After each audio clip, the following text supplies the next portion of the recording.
In today's brief, we'll talk about Odesa, Crimea, and is Russia running out of friends and artillery?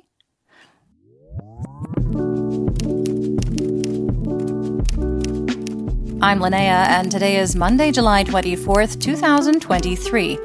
You're listening to the Ukraine War Brief podcast, where we bring you up to speed on the war in Ukraine in about 20 minutes or less. Let's get started with the news in Ukraine from the front. The General Staff of the Armed Forces of Ukraine, or GSAFU, reported more significant losses for the Russian Federation Armed Forces, including 680 personnel on the 21st and 640 personnel on the 22nd, as well as 15 armored vehicles, 18 artillery systems, 11 unmanned aerial vehicles, those are drones, 11 tanks and other equipment over those 2 days. Ukrainian forces advanced from 350 to 1,400 meters in the Berdyansk direction, and according to Deputy Defense Minister Hanna Maliar, Ukrainian troops have now liberated up to 192.1 square kilometers in the south during the counteroffensive. At least 2 large Russian convoys, quote, consisting of 30 units each, end quote, with military vehicles and personnel, have been observed moving through Mariupol, Donetsk Oblast, towards Berdyansk in Zaporizhia Oblast, according to Petro Andriushenko, advisor to the legitimate mayor of Mariupol. Director of the U.S. Central Intelligence Agency, or CIA, William Burns, said in an interview with Bloomberg that Ukraine will be able to succeed in its offensive operations against Russia, noting that Russian defenses are undermined by low morale, poor command, and political and military leadership in disarray. In the same interview, Burns said that Putin could still take revenge on private military company or PMZ Wagner Group leader Yevgeny Prigozhin, but that's a topic for another time. Antony Blinken, United States Secretary of State, warned about making premature conclusions about the Ukrainian counteroffensive, saying at the Aspen Security Forum in Colorado, quote, "And as they deploy, and as they actually put into this effort all of the forces that have been trained in recent months, the equipment that we and some 50 countries have provided them, I think that will make a profound difference." End quote.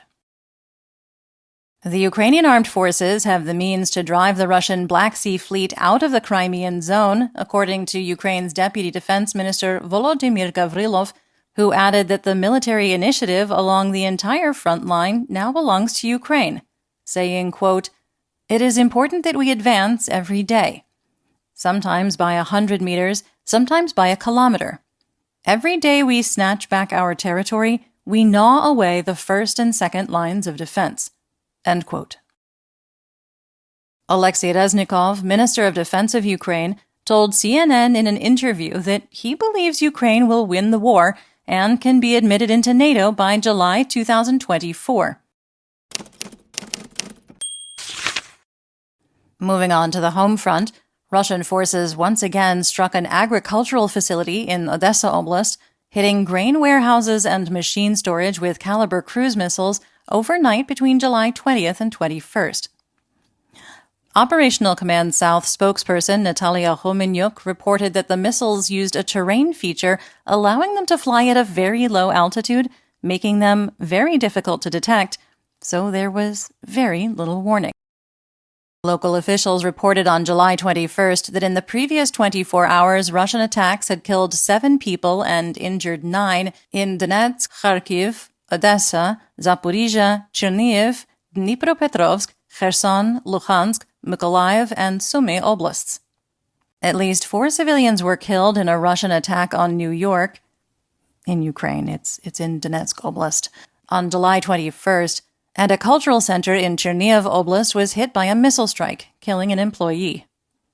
Russian forces attacked the southeast with 5 Shahed 136-131 kamikaze drones on the 22nd, all of which were reportedly intercepted by Ukrainian air defenses. Russian sabotage units also made unsuccessful attempts to cross the Ukrainian border into Sumy and Chernihiv Oblasts. One of the communities in the Krasnopilia area in Sumy Oblast was targeted by artillery fire, with 14 separate explosions reported on July 22nd. One person was killed and 4 were injured, further indication that simply removing Russian forces from the territory of Ukraine will be unlikely to stop the attacks on Ukrainian civilians. Overnight from July 23rd to 24th, Odesa was targeted again, this time with 19 missiles injuring at least 24 people. Ukrainian President Volodymyr Zelensky stated in his evening address on Monday that almost 50 buildings were damaged, including 25 buildings of architectural significance.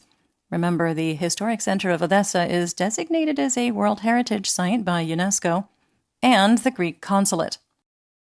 Archbishop Victor of Artsis, vicar of the Diocese of Odesa, wrote a letter to Russian Patriarch Kirill saying, quote, "Today when I arrived at the Transfiguration Cathedral in Odesa at the end of the curfew, and I saw that a Russian missile, blessed by you, had directly struck the altar of the church in the Holy of Holies, I realized that the Ukrainian Orthodox Church has long had nothing in common with your understanding. We do not dare to call you Great Lord and Father, because you are a father who has sacrificed his children to destruction and murder." End quote.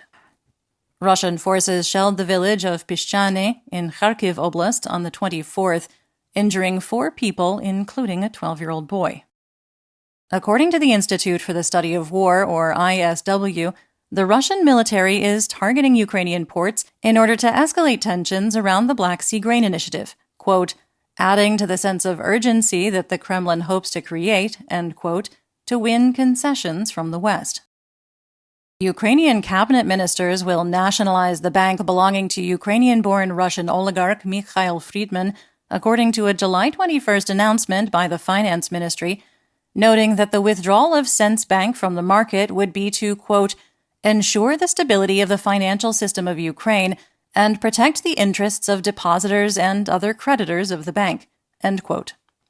On November 11, 2022, the Ukrainian Ministry of Defense, or MOD, signed a contract with a little-known company called Lviv Arsenal for 1.4 billion hryvnias, that's about $36.8 million US dollars, for a large batch of 120mm and 82mm mortar rounds. Shortly after, Minister of Defense Alexei Reznikov authorized an advance payment under the contract of almost the entire amount. Deliveries were supposed to start in December 2022 and be completed by the end of February 2023, but as of the time of recording, here in late July, not a single munition has been received. There is good news, however. The MOD has seized funds from Arsenal's accounts and will likely be able to recover most of the money. Let's move on to the temporarily occupied territories. Ukrainian state-run nuclear energy company Energoatom reported on Telegram that the Russian-appointed so-called General Director of the Zaporizhzhia Nuclear Power Plant, or ZNPP, Yuri Chernychuk, has been pressuring Ukrainian plant workers who had previously refused to sign contracts with Russia's state nuclear operator Rosatom. See, over the past week, about 30 licensed personnel of the ZNPP left Enerhodar for Ukrainian-controlled territory, and the replacement staff brought in from Russia lack the expertise necessary to work in the plant. You remember how Russia thought it was a good idea to dig trenches in the Red Forest around Chernobyl and store unstable Soviet munitions around nuclear infrastructure? Yeah, I definitely don't feel super confident in their ability to manage the ZNPP. Still more explosions were reported in Crimea. Following a series of probing attacks on the peninsula, Ukrainian forces seem to have found a weakness in the Russian airspace. The attacks on the bridges and the Black Sea Fleet is forcing Russian forces to concentrate air defense in the northern part of Crimea to protect the bridges, and in the southern part to protect the fleet.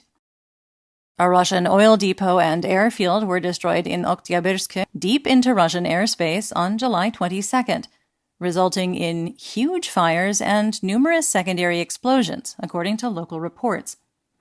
Russian occupation authorities made the decision to evacuate everyone in a 5-kilometer radius, and the railway, a critical ground line of communication, called a GLOC, that's a supply line, was shut down. The Kerch Bridge was also closed in an abundance of caution. or panic, meaning that all main supply lines through the peninsula were out of service. Some assessment here. There are reports that following these strikes, Russian artillery fell silent across the front, either because they were conserving ammunition in case of a breakthrough or had run out of ammunition entirely. This indicates that the unrelenting Ukrainian strikes on ammunition depots immediately behind the front lines have resulted in a lack of stockpiled ammunition at the front, and any disruption of the G-locks at a critical time, such as a sudden concentrated push by Ukrainian forces, could have a devastating effect for Russia. On a video call with the Aspen Security Forum, Ukrainian President Volodymyr Zelensky asserted that the Crimean Bridge is a legitimate military target due to its function as a critical Russian G-lock that should be neutralized. Zelensky also acknowledged that Ukraine's counteroffensive is progressing more slowly than anticipated, but that Ukraine continues to move forward despite the difficulties, saying, quote, "We did not want to lose our people, our personnel, and our servicemen didn't want to lose equipment, and so were quite cautious about their offensive actions." End quote. He added that things are getting to the point where the pace will pick up, especially as crucial areas are demined. Deputy Prime Minister and Minister of Digital Transformation Mikhailo Fedorov announced that President Zelensky has big ideas for Crimea that would effectively transform the area into a new Silicon Valley, with, quote, "a super tech university, companies that work there all year round, etc., end quote, noting that tech clusters will naturally appear as security issues are solved, infrastructure is developed, and the right policies are put in place. If you're enjoying the episode, please rate us and leave a review on whatever podcast platform you're listening on. If you have any questions, comments, or concerns, please feel free to reach out to us via email at social@borlingon.media. That's BORLINGON.media. Speaking of security issues, let's talk about the Russian Federation. And also Belarus, I guess. U.S. Defense Department Deputy Press Secretary Sabrina Singh said in a press conference on the 20th that PMC Wagner mercenaries in Belarus are being, quote, reintegrated, end quote, into the Russian military. PMC Wagner Group is likely going to release the last of its recruited convicts from mandatory service and offer them contracts, according to the UK Defense Ministry. They said that the Russian MOD has taken over the process for recruiting prisoners and plans to offset any loss of Wagner fighters by enlisting their own convicts and Chechens. As of July 22nd, the State Border Guard Service of Ukraine estimates that approximately 5,000 PMC Wagner mercenaries are in Belarus. Russian President/dictator Vladimir Putin met with his bestie, self-declared President of Belarus, Alexander Lukashenko, in St. Petersburg over the weekend, according to the ISW, who suggested that Putin, quote, sought to project power and confidence in his own supremacy, end quote, over a faction within St. Petersburg aligned with Wagner leader Prigozhin. ISW also noted that Putin made an uncharacteristic effort to take photographs with locals. He usually prefers to keep a significant distance, likely trying to position himself as more popular and well-liked among the Russian people than he actually is.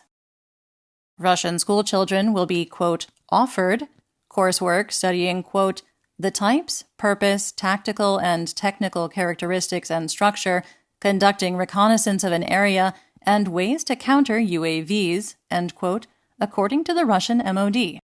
So basically, learning how to operate drones is now a part of the curriculum. Because child soldiers are always a good idea. UK Defense Intelligence suggests that former FSB agent and convicted war criminal Igor Strelkov-Girkin's arrest by Russian authorities is likely to anger his supporters within the Russian military and milblogger communities, who view him as an astute military analyst and patriot who was not afraid to criticize Putin. Unsurprisingly, it seems the regime's solution to that problem is more arrests. Pavel Gubaryev, a Girkin ally and former so-called People's Governor of Donetsk Oblast, was detained near the building where Girkin is being held while giving comment to the media on Girkin's arrest. Subtle, Russia. Really subtle. The arrests point to shifting power dynamics among Kremlin factions and probable divides within Russia's security services, according to the ISW.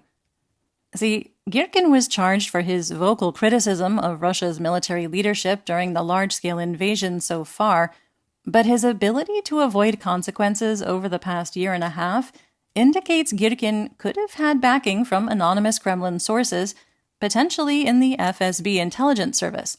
Remember, he's a former FSB officer himself. The arrest documents suggest, however, that FSB officials initiated the charges, demonstrating a possible rift in the agency.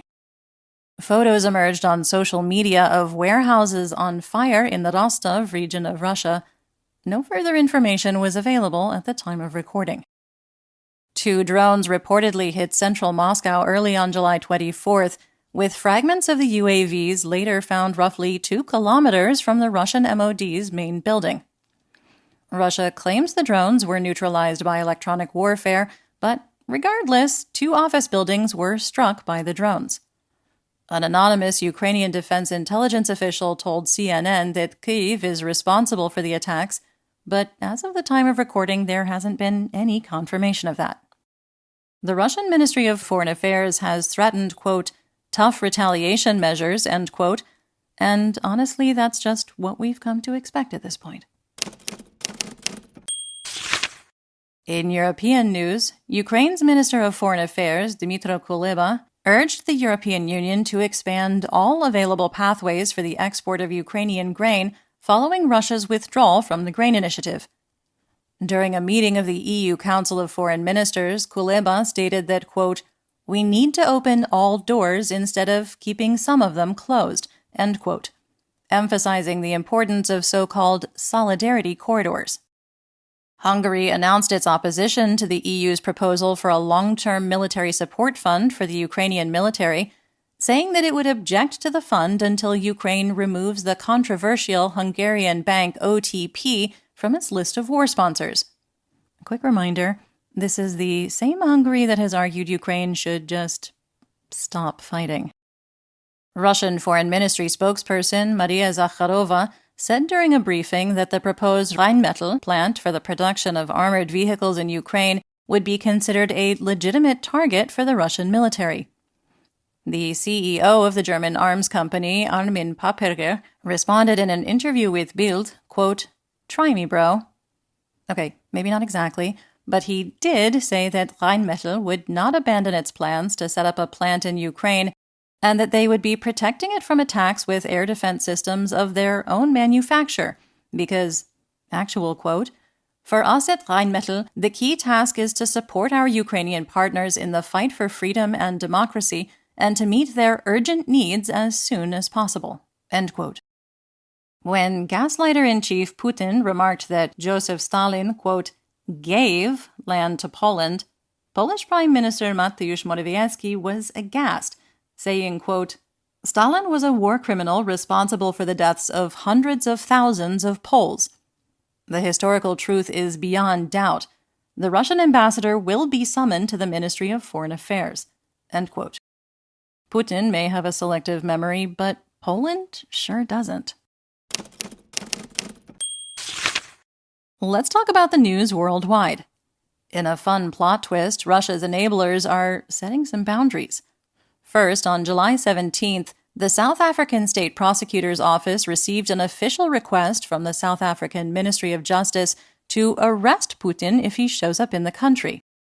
Then on the 20th, Egypt's Minister of Supply, Ali El-Moshili, announced that the Egyptian government was not pleased with Russia's withdrawal from the grain deal, encouraged Moscow to reconsider, and asserted that Egypt would continue to import Ukrainian grain regardless. U.S. Secretary of State Blinken noted that restoring grain supplies from Ukraine will be, quote, very, very difficult, due to Russia's threat to destroy civilian ships in the Black Sea, and that the U.S. and other partners and allies are looking for alternative export routes. According to the Ukrainian government, Russia's plan to inspect every vessel in the Black Sea for military cargo indicates that the Putin regime, quote, has once again brutally violated the universal right to free navigation for the whole world and is deliberately undermining food security, condemning millions of people to starvation, end quote. Following the Aspen Security Forum on July 21st, Blinken remarked that, quote, the fundamental problem is that President Putin continues to believe, that he can outlast Ukraine and that he can outlast all of Ukraine's supporters. It's vitally important that we disabuse him of that notion, end quote. Okay, let's talk military tech. The German government published an updated list of weapons provided to Ukraine, showing that recent deliveries include 10 Leopard 1A5 tanks, 20 MG3 machine guns for Leopard 2 tanks, Marder and Dachs vehicles, 10 ground-based radar stations, 16 Zetros trucks, 4 border patrol vehicles, and 100,000 individual tactical first aid kits. F-16s are on the way, according to U.S. National Security Council Coordinator for Strategic Communications John Kirby, and will arrive in Ukraine, quote, before the end of the year, end quote. He added that the U.S. doesn't believe that F-16s alone can change the situation on the battlefield, while Russian Foreign Minister Sergei Lavrov has previously called the transfer of the fighter jets to Ukraine a, quote, nuclear threat, end quote, due to the aircraft's capacity for carrying nuclear weapons and Russian officials' predisposition for threatening nuclear war. Bulgarian parliament voted on July 21st to send roughly 100 surplus armored personnel carriers, or APCs, to Ukraine, along with armaments and spare parts. The air assault forces of the Armed Forces of Ukraine, those are paratroopers, are now armed with one of the best modern tanks in the world, the Challenger 2. The Challenger 2 uses 120mm ammunition in 2 types, armor-piercing and high-explosive fragmentation. The tank is distinguished by its maneuverability, a range of up to 10 kilometers, a night sight, and a laser rangefinder.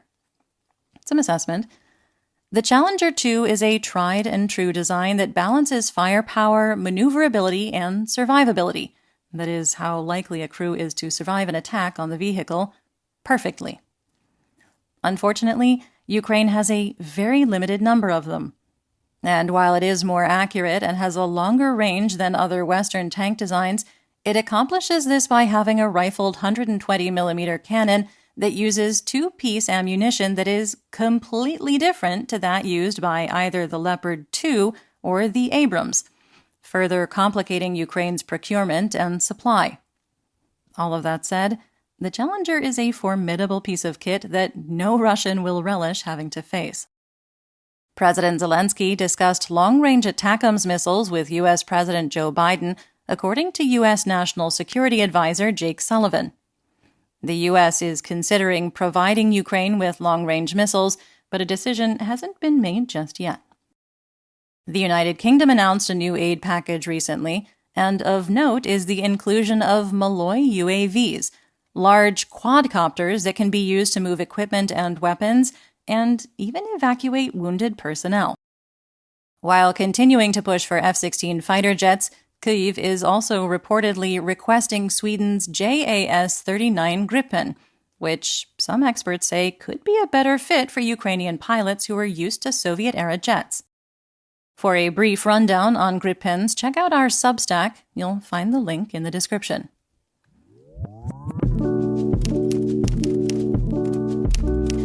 That's the brief for today.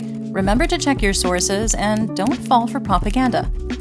Join us on YouTube and TikTok for more Ukraine content and live news reports, and please consider supporting our work on Patreon. You'll find those links in the description as well. We'll be back tomorrow with more updates. Until then, stay safe, everyone.